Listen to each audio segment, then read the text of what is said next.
look at the weather. It's beautiful here. Non-stop rain. Oh, man, it is a blazer out there. It's cold and it's shivery. It is cold. Really coming down here. I really enjoy your weather reports. From the All Indiana Podcast Network, we're talking weather in a whole new way. From historical events to what's coming up, plus weather news, science, safety, fun facts, and more. I like where this is going. This is Weather Weekly. Weather Weekly with Wish TV Storm Track 8 meteorologist Marcus Bailey. It is episode number 7070. Another milestone here. Good to be with you. Middle of May. What a beautiful, beautiful stretch we have had here in central Indiana. Hopefully you are soaking it in here. I am meteorologist Marcus Bailey with Wish TV in Indianapolis, Indiana. And it is really, really good to be with you recording this on a Tuesday, the 17th. This will be dropping on the 18th. And man, Monday and Tuesday were about as good as it gets weather-wise. I call it the central Indiana sweet spot. Numbers into the upper 70s, low humidity, tons of sunshine. Just absolutely gorgeous, gorgeous. Opening day for practice for the Indianapolis 500 underway. Yep, it is. It's a good time to be in central Indiana, no doubt about that. Interesting podcast here for today. So we had some pretty quiet weather the last week, although it was interesting. I will mention that we tied a record for some heat. I believe it was last Thursday, hitting a high of 89 degrees. Didn't quite make it to 90, but boy, were we close. And we were, I believe, one shy of a record on, I believe Wednesday actually was the record breaker. Thursday, we were one shy of the record. And Friday was plenty hot enough as well. I think we were a couple of degrees shy of the record on Friday of last week. So some unusual heat for early May. And boy, was it muggy over the weekend. If you spent some time outside, I had baseball all day. Actually started Friday evening with a game. We had a doubleheader on Saturday, and boy, did it feel like July with the heat and humidity out there. So it was good. It was good to be out there. And then we had to actually not cancel a game. We had to end a game early because of some lightning in the area. A few the storms that did pop up Saturday afternoon and Saturday evening. And then obviously we had much more widespread rain Sunday night, which we did need. We went kind of on a long stretch without some rain. And May is typically, we mentioned this at the beginning of the month in the Look Ahead podcast, the May 2nd wettest month on record. So we got some more rain chances heading our way for the back half of this week and maybe into the weekend as well for parts of the weekend. So we'll talk about that in the forecast at the end of the podcast. When I was just trying to search for things here, since it's been so quiet across, well, not just here, but over much of the country. Nothing too significant except for obviously the wildfires that continue to rage. By the way, we mentioned a little bit about that last week. New Mexico, the fires now that there was two big ones, they've basically merged. They've combined now. It's now the largest wildfire in New Mexico history that continues to rage as we speak. But as I was looking at subject matter here, I kind of went back to the beginning of the month and the podcast that I did and some of the historical events. And I came across something interesting and seeing if I could find any good information because it's an old one. About a tornado that happened in the city of Indianapolis and actually is one of the most destructive tornadoes in the city's history. It dates back to 1927. We're going to talk about that and share some information on what happened and some of the destruction that was left here in the city of Indianapolis. That's coming up next here on Weather Weekly. Audible's romance collection has something to satisfy every side of you. When it comes to what kind of romance you're into, you don't have to choose just one. Fancy a dalliance with a duke or maybe a steamy billionaire? You could find a book boyfriend in the city and another one tearing it up on the hockey field. And if nothing on this earth satisfies, you can always find love in another realm. Discover modern rom-coms from authors like Lily Chu and Allie Hazelwood, the latest romantasy series from Sarah J. Maas and Rebecca Yarros, plus Regency favorites like Bridgerton and Outlander. And of course, all the really steamy stuff. Your first great love story is free when you sign up for a free 30-day trial at audible.com/Wondery. That's audible.com/Wondery. All right, episode number 70. Good to be with you here. I got an interesting one for you. Just kind of looking and digging through the archives here. This podcast will drop on May 18th. And that is an anniversary of a pretty significant tornado that rolled through the heart of Indianapolis, 1927. Now, you can imagine there's maybe not as much information as we would probably have as if this would have happened 10 years ago. But there's still some things that we looked up on the internet, and thanks to the Indiana Historical Society for some photos, kind of piecing things together. This one was interesting, though. 1927, May 18th. Basically, this was a tornado that cut right through the heart of the city. It seemed like along Washington Street. That was kind of the path for this storm. A lot of the quotes I'm going to give for you is from the Indianapolis News that was in circulation in the 1920s there. So throughout the afternoon and early evening of Thursday the 18th, they basically had light rain over the city. Shortly before 8 p.m., reported by the Indianapolis News, heavy winds began to roll in from the west and southwest, accompanied by lightning on the horizon and thunder, which rolled like pieces of heavy artillery. Again, that's the quote from the Indianapolis News. As the storm approached, lights around downtown to flicker, and then all went out. May 19th, 1927, the day after the storm, the news would describe the incoming storm like the roar and hum of a fast-speeding railway locomotive or a high-powered airplane. The storm sounded its approach, but all too late because it did not give sufficient time to escape its wrath. Now, you have to keep in mind, consider the year, 1927.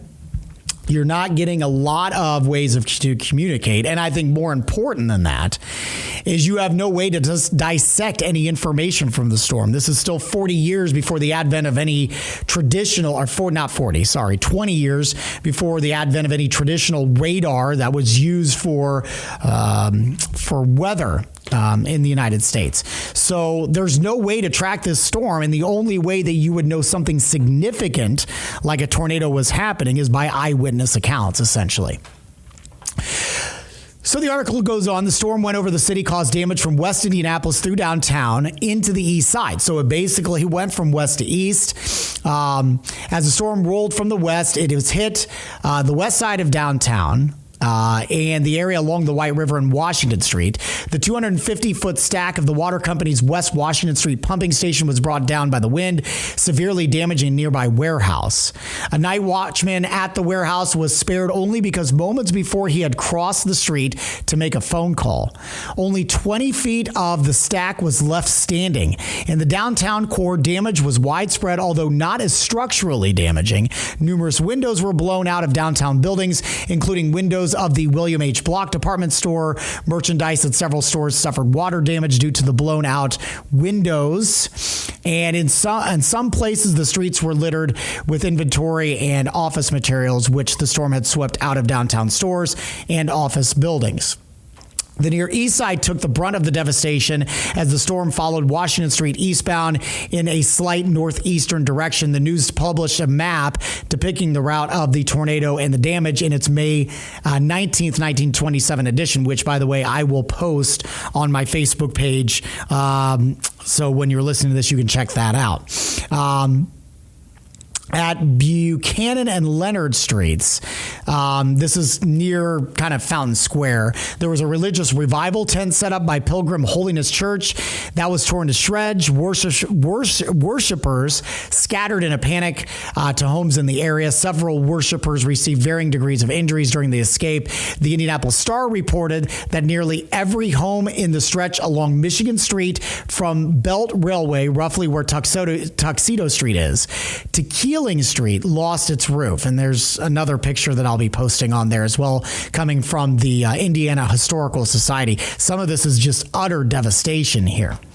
William Park took itself I'm sorry, I skipped a paragraph here. Along Washington Street found the same situation, although in some places homes and businesses were entirely flattened. Near the intersection of Rural and Washington, the AC Hannon Grocery was destroyed. Its proprietor was initially stuck inside and reported to the Star that he couldn't recall how he came to escape from the wreckage.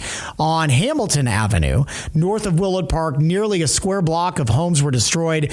There is a panoramic photo from the Indiana Historical Society's archives. It's not shown exactly where it is, but it is to be assumed that it's Hamilton Avenue, which was the center of the worst damage.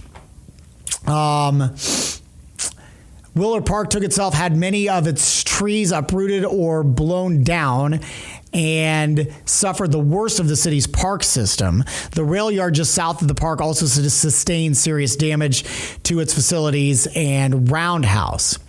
The home of Ellen Bush, the mother of Oni Bush, the former manager of the Indianapolis Indians and the namesake of Bush Stadium, was located at 207 North Walcott and was severely damaged. The Indianapolis Indians Stadium itself on West Washington Street, which is the present site of the Indianapolis Zoo, also suffered damage. When the storm first hit the city, the outfield fences and the scoreboard were knocked down and the grandstands were damaged. Part of the damage was caused by the roof of a nearby railroad roundhouse from the Big Four rail yard, which was torn up and thrown into the stadium. The Indianapolis Star noted that the team had a game against Columbus on the afternoon of May 19th and that efforts were being made to ensure the game could be held.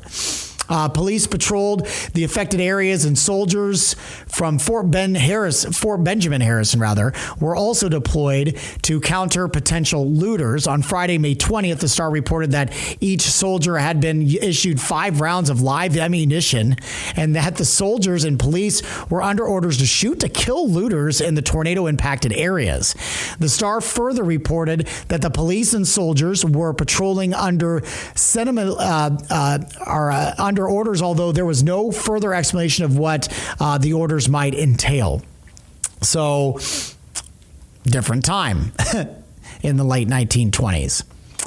Streetcar service was disrupted throughout the city, but particularly on the east side, where falling trees brought down the electrical streetcar wires with them, and the roadways and tracks were blocked by storm debris. Washington Street in sections was lined with fallen trees and electrical poles. Telephone service was also disrupted, and crews from the streetcar lines, Power Company, and Indiana Bell were dispatched to repair damage.